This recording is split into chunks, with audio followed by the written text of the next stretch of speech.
Yo, what's going on, YouTube world? It's your boy Ty the Ambassador, back with another video for your spiritual health. You know what I'm saying?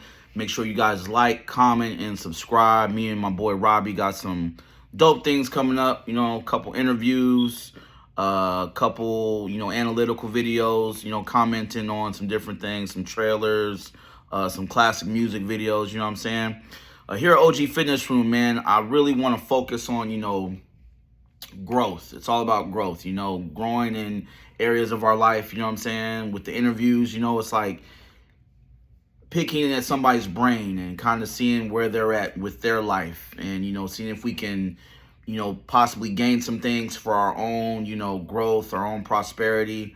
That's why we do the interviews, man, and kind of see what led people in the past, that they followed and how they became successful and what are some jewels that they picked up along the way. You know what I mean? And one thing I want to make OG Fitness Room a focus on, man, I want to talk about spiritual growth and spiritual health. And a very important element to growing as a spiritual being is prayer. You know what I'm saying? Well, what is prayer? Prayer in its simplest form is communication with God. You know what I'm saying? And I've noticed a lot of people, man, they usually enter prayer as an afterthought. Usually it's when they've tried this, they've tried that to overcome an obstacle or get through a situation, they resort to prayer. Prayer is their last resort. And sometimes people, you'll hear people talk about their issues and you'll be like, well, hey, have you prayed about it? Nah, not really. It's an afterthought type of thing, But prayer should be top priority. Prayer should be top priority, especially if somebody considers themselves to be a believer, a Christian, a follower of Jesus Christ, follower of God. Prayer should be your top priority. Muslims pray 5 times a day. That's mandatory in that particular religion. You know what I'm saying? But, if you are a quote unquote Christian or a believer or follower of Christ, the Bible tells us to pray without ceasing. That means having a lifestyle, having a mindset of prayer. So it is very possible for you to, pray once when you wake up. That's how I usually do it, pray once and then just commune with God throughout the day. You know what I'm saying? And then a lot of times, man, if my heart is heavy, before I go to sleep at night, I'll shoot some more prayers up to God. I'll pray protection over my family, over my kids, over our household, over our belongings, our material possessions, bless the labor of my hands, God. That's one of my favorite prayers. You get that out of Psalms 90. So when you're asking God to bless the labor of your hands, you are actually asking him to empower you in whatever work that he has called you to do. Now, that could be a regular 9 to 5. Some of you have been called to be full-time intercessors right now. I know there's a lot of people that's going to watch this video and they're like, well, hey, man, God's got me in a place right now where I'm kind of stuck. I'm not really working a regular job, and you're asking God for direction. You're asking God for guidance on what to do. You need to follow the promptings of the Holy Spirit. When he's prompting us to pray, there's a reason, there's a purpose for that. And I want to talk about how we get in the attitude of praying without ceasing. You know what I'm saying? A lot of times we get into these, these crazy situations, right? Bills are overdue. Maybe you have somebody sick in the family. There's a lot of chaos going on. Your kids are acting up, and we will ask God to change the situation. There's nothing wrong with that, but we really need to be asking God to change us, because one thing I've learned about God, it's 2026. I started following the Lord seriously in 2008, so we're going on 18 years. One thing I've learned about God, man, is he's not always going to change the situation around us, but he will change how we respond to the situation. You know what I'm saying? So there could be a lot of chaos going on, and we're asking God to make the chaos stop and make the noise stop, when we should be asking God to give us peace. Because Jesus had peace in the midst of storms. It didn't matter what was going on, whether Judas was betraying him or, people was after him, or there was people that didn't believe that he was who he clearly said he was. He had peace about the situation. Why? Because he knew who he was, and he knew that he was the Son of God. So he had peace about this. And he looked at it like, this is all part of the plan, ultimately. So I don't care what my haters think. I don't care about this person betraying me. I know who I am. Do you? You know what I'm saying? So sometimes we have to ask for peace in those situations. So when things are going crazy and it's getting real, like looking just real crazy outside your window and in your household, God, give me peace. It's a simple prayer. God, give me peace. Let me have a peace of mind about this, you know? And I feel like a lot of people, you know, overlook the basic concept when it comes to prayer. In John 15:7, Jesus says, if you abide in me and my words abide in you, you will ask what you desire and it shall be done for you. I'm going to repeat that one more time. If you abide in me, okay, in other words, if you live in Jesus and my words abide in you, right? Everything that Jesus taught, all his commandments, all his requirements of us as believers. If those things are in us, we can ask what we desire and it shall be done for you. You know, prayer is birthed out of relationship. You know what I'm saying? I'm going to say that again for the people way, way in the back in the nosebleed seats, man. Prayer is birthed out of relationship. See, a lot of people come to God in prayer when things are just, like I said, chaotic, and they are desperate for answers and they are desperate for help, but they've ignored God for the longest time. You know, they're not asking God to show them, you know, their purpose.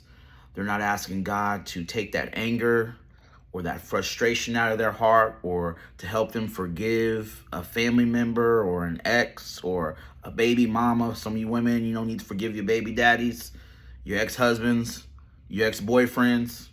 You know, they're not asking to be more like God. They're asking for God to come and do their bidding.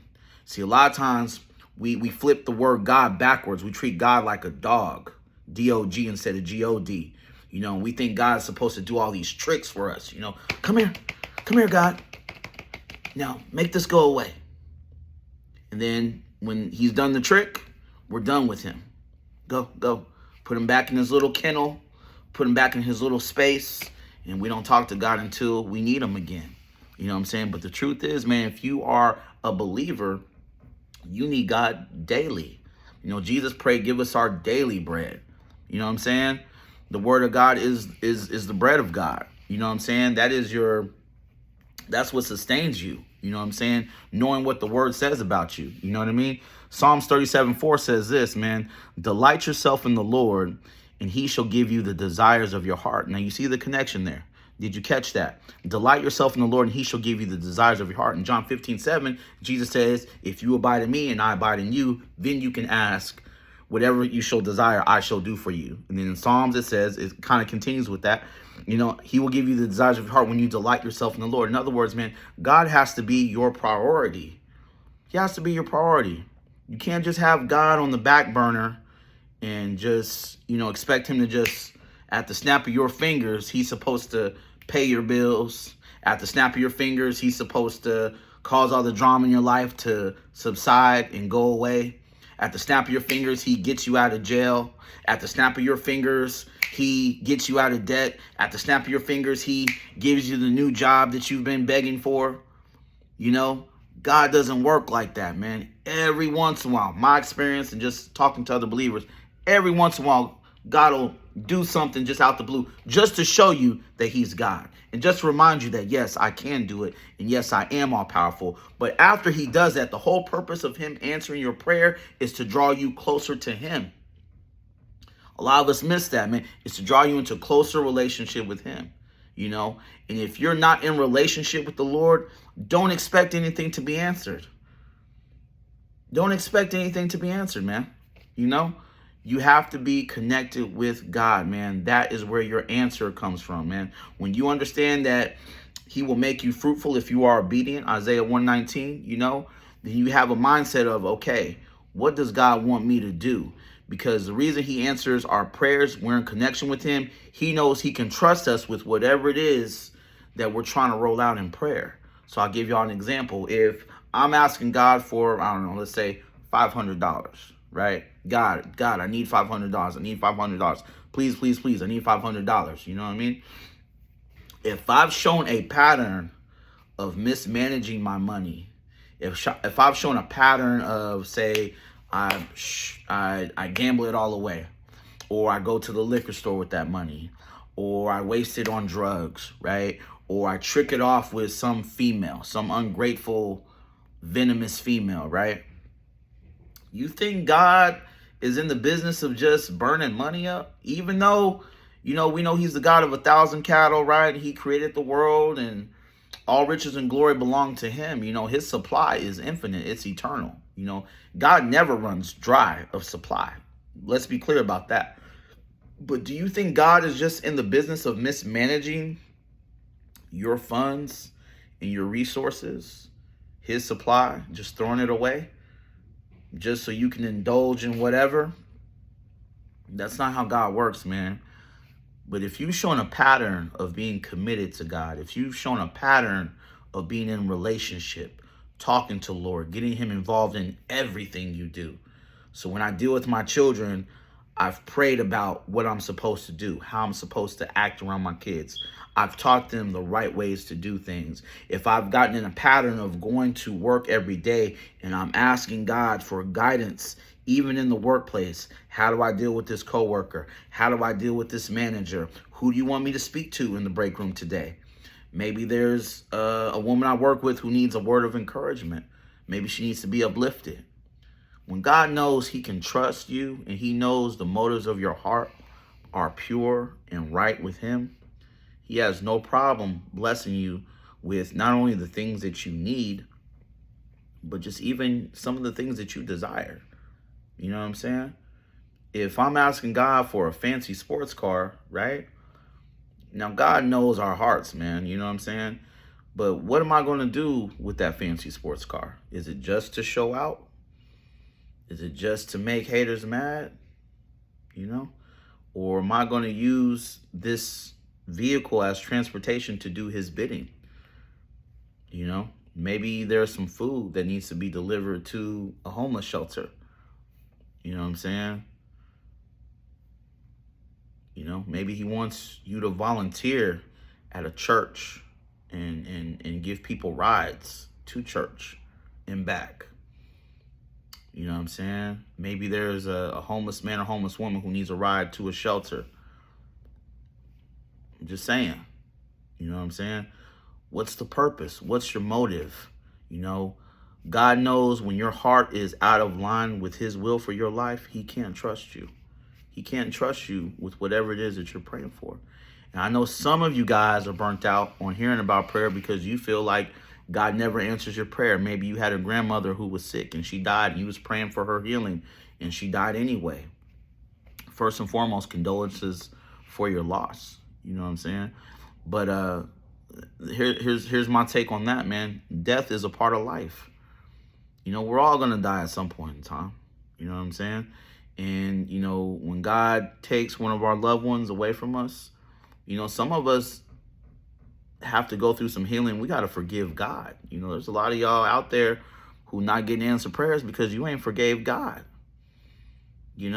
Or over your grandmother, your mother dying of cancer, or that he shifted you jobs, a job that you really liked. He took you away from it. You ain't forgave. You know what I'm saying? Some of y'all walk around with bitterness towards God, man. You cannot expect God to answer a prayer, man. I remember when me and my sister was little, we had a water hose. We would spray each other with the water hose. And, sometimes, you squeeze the water hose, you twist it like this, right? And all the water pressure would build up. You know what I'm saying? And then you let it go. And it's like, it's big. Just all this pressure would come out. You know what I'm saying? And that's how unforgiveness is in prayer. You know what I'm saying? Like you could be really wanting God to do something and you could be asking God to do this and do that for you. But if you have unforgiveness and bitterness in your heart, it is just like tying up that water hose, man.